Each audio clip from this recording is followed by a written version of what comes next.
Hi hello నమస్తే welcome to Sakshi education. At present నేను Saint Joseph degree and PG college దగ్గర ఉన్నాను.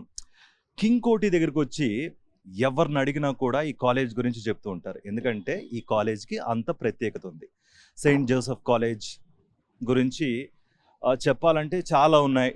It is an autonomous college affiliated to Osmania university. వీళ్ళు ముఖ్యంగా వీళ్ళ ప్రత్యేకతలు ఏంటి అండ్ వీళ్ళు ఎలాంటి కరికులం ఆఫర్ చేస్తున్నారు. అటానమస్ కాలేజ్ అంటే వీళ్ళకి సంబంధించి సెట్ ఆఫ్ ప్రిన్సిపల్స్ ఉంటాయి, సెట్ ఆఫ్ స్టాండర్డ్స్ ఉంటాయి. ఇలా చాలా చెప్పుకుంటూ పోతే చాలా ఉన్నాయి వీళ్ళ ప్రత్యేకతలు. ఆ ప్రత్యేకతలు ఏంటో వీళ్ళనే అడిగి తెలుసుకుందాం. వీళ్ళు ఎలాంటి కరికులం ప్రొవైడ్ చేస్తున్నారు, వీళ్ళ దగ్గర ఎలాంటి ఫెసిలిటీస్ ఉన్నాయి అండ్ వీళ్ళ ఫ్యాకల్టీ ఎలా ఉంది, స్టూడెంట్ రియాక్షన్స్ అంటే స్టూడెంట్స్ అనే వాళ్ళని సాటిస్ఫై చేయటమే ప్రధానంగా ఏ కాలేజ్ అయినా కూడా ముఖ్య ఉద్దేశం.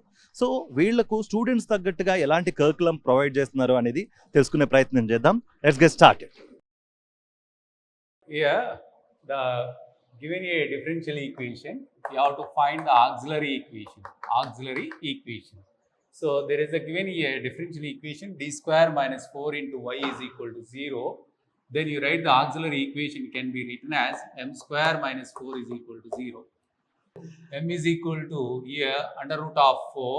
That means you write as m is equal to plus or minus 2. That means m1 is equal to 2 and m2 is equal to minus 2. You write the auxiliary equation in these roots. You'll write as y is equal to yc is equal to c1 into e power of 2x plus c2 into e power of minus 2x. Can you tell me, sir? Okay, ఏదో mathematical equations రాస్తున్నారంటే పక్కా maths లెక్చరరే. Hi sir, నేను Karthik, I'm coming from Sakshi TV. Thank you, I meet you. Okay, మనం mathematics head of the department Srinivas Reddy గారితో ఉన్నాం. నమస్తే sir, how you doing today? ఎలా ఉన్నారు? మెయిన్ గా ఒకటే question sir, Saint Joseph college లో maths lecturer head of the department. So yes, sir. Okay. So actually I am working is here actually 16 years onwards. Okay. So 16 years onwards I am doing in the mathematics only. So in the mathematics main concepts are given in the all 3 years. So that 3 years is given here differential equations and differential calculus and solid geometry and linear algebra and numerical analysis and real analysis, algebra, linear algebra. So many are theoretical concepts and applied mathematics also you are doing here, sir. Okay. So and not only mathematics head of the department, I am also in the head of the department of statistics. Statistics also you have the applied statistics, total theoretical parts and applied statistics also doing. Okay, mathematical and statistics. Yeah. Okay, main thing అందరికి ఒక basic question వస్తుంది, ఎందుకంటే చాలా మందికి తెలియని వాళ్ళు కూడా question అడుగుతారు. అట్ ప్రెసెంట్ ఏఐ జనరేషన్ నడుస్తుంది. ఈ టైంలో మ్యాథమెటికల్ నాలెడ్జ్ కానీ స్టాటిస్టిక్స్ సంబంధించిన నాలెడ్జ్ కానీ యూసేజ్ ఎలా ఉంటుంది, ఇండస్ట్రియల్ ఎక్స్పోజర్ ఎలా ఉండబోతోంది, దాని గురించి ఒకసారి మాకు. సో యాక్చువల్గా సార్ మన దగ్గర ఇప్పుడు కొత్తగా ఇంట్రడ్యూస్ చేసింది ఏంటంటే యూనివర్సిటీలో స్కిల్ ఎన్హాన్స్మెంట్ కోర్సెస్ అని ఇంట్రడ్యూస్ చేసింది. That is specially you have the develop in the AI tools and machine learning tools. So AI tools means in the sense of logic and sets, how to do the logics, how to do the collaboration with the properties. So that means how to decision making you take, how to distribution of the decision making to award the students, and either you are going to the companies, how to distribute the work. So that is the main basic concepts you are learning here, sir. That is the main basic concept in the education system. There is a lot of improvement we have. There is also skill universities also is there. So many skill papers also is given into the government sector. So in the same papers we have introduced in our college also. That papers also introduced in the company level. What are the given in the company level concepts we are doing here, sir. Basic ga Saint Joseph College ante autonomous college. Industrial exposure తగ్గట్టుగా ఈ mathematical knowledge అనేది ఏ విధంగా ఉపయోగపడుతుంది, అంతేకాకుండా దానికి తగ్గట్టుగా మీ programmes కానీ మీ curriculum కానీ ఎలా అప్డేట్ చేశారు, ఇక అంతేకాకుండా రానున్న రోజుల్లో continuous feedback from the students కానీ పేరెంట్స్ కానీ బయట ప్రపంచం నుంచి కానీ తీసుకుని కరికులంని ఎలా అప్డేట్ చేస్తూ ఉంటారు? సో జనరల్గా సార్ ఇది ఎట్లా అంటే ఇప్పుడు లీనియర్ ఆల్జిబ్రా కాన్సెప్ట్స్ ఉన్నాయి. లీనియర్ ఆల్జిబ్రా కాన్సెప్ట్స్ ఏంటంటే ఒక మిషన్ నడవాలి అని అంటే దానికి ముందు కావాల్సింది ఏంటి, దాని పాయింట్స్ ఏమేమి కావాలి, ఫస్ట్ స్టార్టింగ్ దాని యొక్క అప్రోచ్ ఎలా వెళ్ళాలి, దాన్ని ఎలా ఆపరేట్ చేయగలగాలి, ఆపరేట్ చేస్తే దానికి ఏ టూల్ డిజిటల్ టూల్స్ ఇస్తే ఎలా ఆపరేట్ అవుతుంది, ఆ విధంగా కొన్ని మాడ్యూల్స్ ఇస్తున్నాము. దాంట్లో విధంగా అగైన్ మ్యాట్లాబ్ యూజ్ చేసుకుంటూ how to connect them the machine learning concepts అనేవి చేస్తున్నాం సార్ మన దగ్గర.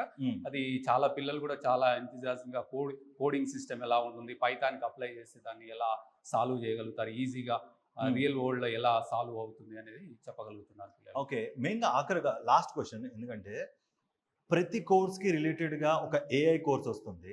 దీన్ని మీరు ఎలా అమాల్గమేట్ చేశారు? AI course into statistics and mathematics ఎలా చేశారు? అండ్ ఈ కోర్స్కి ఏ విధంగా మీ అప్రోచ్మెంట్ ఉంది towards student? First of all sir, ఇప్పుడు కంప్యూటర్ సైన్స్ పేపర్లు చెప్పాలి అని అంటే మ్యాథమెటిక్స్, లాజిక్ అనేది కంపల్సరీ అవసరం వస్తుంది. True. సో అదే విధంగా కంప్యూటర్ సైన్స్ పేపర్లు చెప్పాలంటే అదే విధంగా స్టాటిస్టిక్స్ కూడా చాలా అవసరము. సో దాంట్లో స్టాటిస్టిక్స్ ఎలా అప్లై చేస్తాము కంప్యూటర్ నాలెడ్జ్లో, అలాగే మ్యాథమెటిక్స్ ఎలా లాజిక్గా ఎనాలిటికల్ స్కిల్స్ ఎలా అప్లై చేస్తాం దాంట్లో అనేది ఇంపార్టెంట్ అవుతుంది. ఖచ్చితంగా ఆ వేలో మేము సిలబస్ తయారు చేసుకుని ఆ వేలో కూడా మేము కొంత ప్రాజెక్ట్ వర్క్స్ ఇస్తున్నాము. వాళ్ళు ఇండివిజువల్గా ప్రాజెక్ట్ చేసేసి వాళ్ళు ప్రజెంట్ చేస్తున్నారు. అది బయట కూడా వాళ్ళకి చాలా ఉపయోగపడుతుంది. ఆ ఉపయోగపడటం వల్ల ఏంటంటే వాళ్ళు పోయినప్పుడు, ఆ కంపెనీకి పోయినప్పుడు ఈజీగా వాళ్ళు సాల్వ్ చేయడం, ఒక వర్క్ ఇచ్చినప్పుడు ఈజీగా చేయడం ఎలా అనేది జరుగుతుంది సార్. ఓకే, బేసిక్గా సెయింట్ జోసెఫ్ కాలేజెస్ కాకుండా అంటే మిగతా కాలేజ్ కూడా ఉంటాయి, మిగతా కాలేజెస్ కూడా మ్యాథమెటిక్స్ అండ్ స్టాటిస్టిక్స్ సంబంధించిన డిపార్ట్మెంట్స్ కూడా ఉంటాయి. ఈ సెయింట్ జోసెఫ్ కాలేజ్లో ఈ డిపార్ట్మెంట్ సంబంధించిన యూఎస్పీ అంటే ఏం చెప్తారు? Unique selling point. Unique selling point అంటే సార్, మ్యాథమెటికల్ మోడల్స్ అనేవి జనరల్గా ఎవరు కూడా ఎక్కడ కూడా జనరల్గా కాన్సెప్ట్ లేదు. ఎగ్జిబిషన్స్ ఎలా కండక్ట్ చేస్తాం అనేది ఇంపార్టెంట్. అలాగే ఎంఓయూస్ కూడా చాలా important. Especially statistics tools, statistics programs చేయాలి అని అంటే ఖచ్చితంగా ఒక ఎంఓయూ, సాఫ్ట్వేర్కి సంబంధించినటువంటి నాలెడ్జ్ ఉండాలి. అలాంటి నాలెడ్జ్ ఉన్నటువంటి క్యాండిడేట్స్ని బయట మనం ఐడెంటిఫై చేసి వాళ్ళని ఇక్కడికి తీసుకొచ్చి వాళ్ళతో పాటుగా ఎంఓయూ తీసుకొని ఆ ఎంఓయూని పిల్లలకి వాళ్ళు ఎలా ఉపయోగపడుతుంది అనేది వాళ్ళు ఎవ్రీథింగ్ స్టెప్ బై స్టెప్ కూడా వాళ్ళకు అండర్స్టాండింగ్ ప్రాజెక్ట్స్లో చేపిస్తారు. ఆ ప్రాజెక్ట్స్ మనం వెళ్ళినా కూడా, రియల్గా బయటికి వెళ్ళినా కూడా ఆ ప్రాజెక్ట్స్ యొక్క నాలెడ్జ్ వాళ్ళకి చాలా ఉపయోగపడుతుంది. అంటే ఫీల్డ్ విజిట్సే కాకుండా ఫీల్డ్ ఎక్స్పర్ట్ విజిట్స్ అనేది కాలేజ్కి చేస్తున్నారు. Right, thank you so much for your time Srinivas Reddy garu. Thank you so much. ఆఖరికి ఏమైనా చెప్పదలుచుకున్నారా? సో యాక్చువల్లీ మన స్పెషల్గా ఏంటంటే సెయింట్ జోసెఫ్స్లో మేజర్గా ఏంటంటే ఎక్కడ కూడా మనకు ప్రాజెక్టు అగైన్ ప్రాక్టికల్ నాలెడ్జ్ అనేది ఎక్కడ కూడా ఏ కాలేజీలో కూడా లేదు. డిగ్రీ లెవెల్లో ఓన్లీ సెయింట్ జోసెఫ్స్ కాలేజీలో మాత్రమే దెర్ ఆర్ ద 4 సాఫ్ట్వేర్లు ఉపయోగించి మనం చేస్తున్నాం. ఒకటి ఏంటంటే మ్యాట్లాబ్ ఒకటి, మ్యాథమెటికా ఒకటి, అండ్ నెక్స్ట్ జియోజీబ్రా ఒకటి, next SPSS, R programming and Python. These all softwares use చేసుకుంటూ మన పిల్లలకి బోధన జరుగుతుంది. అలాంటి బోధన కూడా ఎక్కడ కూడా మన హైదరాబాద్ రీజియన్లో కానీ, రంగారెడ్డి రీజియన్లో కానీ ఇంత డెవలప్మెంట్ ల్యాబ్స్ ఉన్నవి అటువంటివి కాలేజీలు అయితే నాకు కనిపించలేదు. సో మన దగ్గర ఏంటంటే స్పెషల్గా ఆ కాలేజెస్ యొక్క ఉపయోగం ఎలా ఉంటుంది అనేది మన కాలేజీలో మాత్రమే నేర్చుకుంటారు. ఎందుకంటే మన కాలేజీలో సాఫ్ట్వేర్స్ అన్నీ కూడా లైసెన్స్డ్ వర్షన్ సాఫ్ట్వేర్లు ఉన్నాయి మన దగ్గర. ఆ విధంగా మనం దానికి తగ్గట్టుగా మనం దాని యొక్క బోధన జరుగుతుంది పిల్లలకి. ఆ విధంగా పిల్లలు కూడా చాలా ఇంప్రూవ్మెంట్ కనిపిస్తుంది మాకు. ఎవ్రీ ఇయర్ కూడా mathematics and statistics especially there is the lot of work in the practicals. How to real world problems ఎలా సాల్వ్ చేయాలనే దాని గురించి మేము చాలా బోధన జరుగుతుంది మా దగ్గర. అలాంటిది ఈ కాన్సెప్ట్ కూడా ఎక్కడ కూడా బయట దొరకలేదు. Thank you so much for your time and expertise sir. Thank you Srinivas గారు.